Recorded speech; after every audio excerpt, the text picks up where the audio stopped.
Welcome back, everyone. In today's video, we'll be talking about one of the greatest feats ever accomplished in aviation history. A feat so extraordinary, it stood the test of time over 70 years later.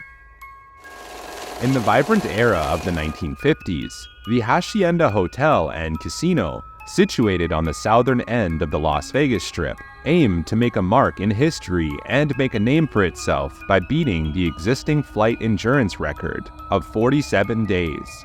This ambitious plan was devised as a means to generate publicity for the family-oriented resort and simultaneously raise funds for cancer research.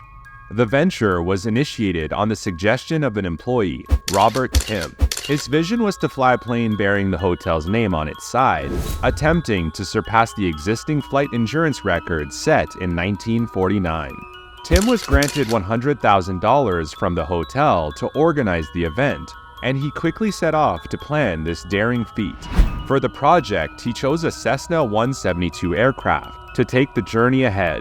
The Cessna 172 was a relatively new design, known for its reliability and ease of flight.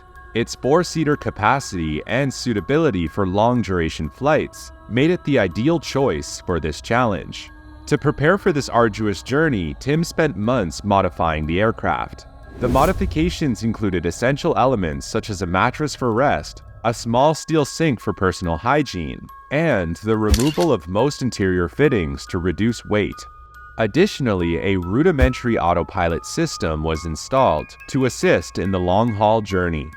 After 3 failed attempts, Tim found a new co-pilot and mechanic, John Wayne Cook.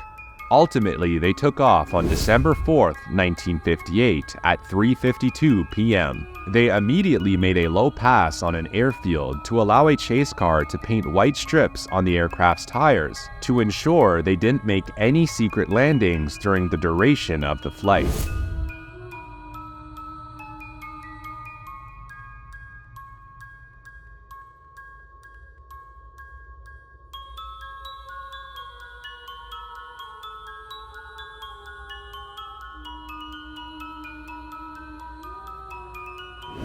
They spent most of their time flying over the desert in Las Vegas, and sometimes diverting to Los Angeles for TV promotional opportunities. The pair had found a very ingenious method for refueling. Twice daily, a truck fitted with a fuel tank and pump would rendezvous with the aircraft over a stretch of closed highway. The Cessna would fly roughly 20 feet off the ground and use an electric winch to lower a hook and snag the refueling hose. Tim and Cook would stand on a platform outside the door and insert the hose into the belly of the tank, taking around 3 minutes to fill. Over the course of the flight, they refueled over 128 times.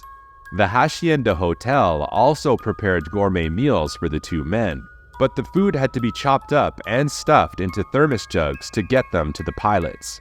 During the entirety of their flight, there was a few sticky situations. 39 days in, their generator failed, so they had no lights, heat, or fuel pump. Therefore, the pair had to rely on a hand pump to transfer fuel and soon had to also refuel in the dark, with no lights or moon. Eventually, they passed the existing record but decided to keep flying for as long as possible. By the beginning of February, the spark plugs and combustion chambers were loaded with carbon, making it difficult to climb with a full load after refueling. They decided to land on February 7, 1959, but before they could touch down, the paint on the tire was checked, and no scuff marks were found. After 64 days in the air, Tim and John Cook triumphed, breaking the existing record. Despite facing a multitude of challenges and technical failures, their perseverance and commitment to the cause pushed them beyond the threshold of human endurance, as Tim and Cook had to be lifted out of the Cessna. Their journey was a testament to human will, innovation, and audacity. The Cessna 172 continued to perform admirably, despite several technical glitches, proving the durability of this rugged aircraft.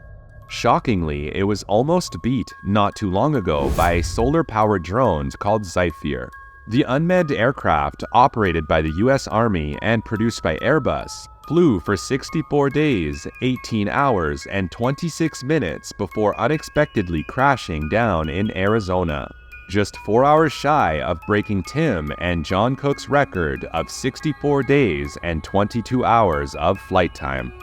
Ultimately, Robert Tim died in 1976 and John Cook in 1995. On top of this, the Hacienda Hotel in Las Vegas was demolished in December of 1996.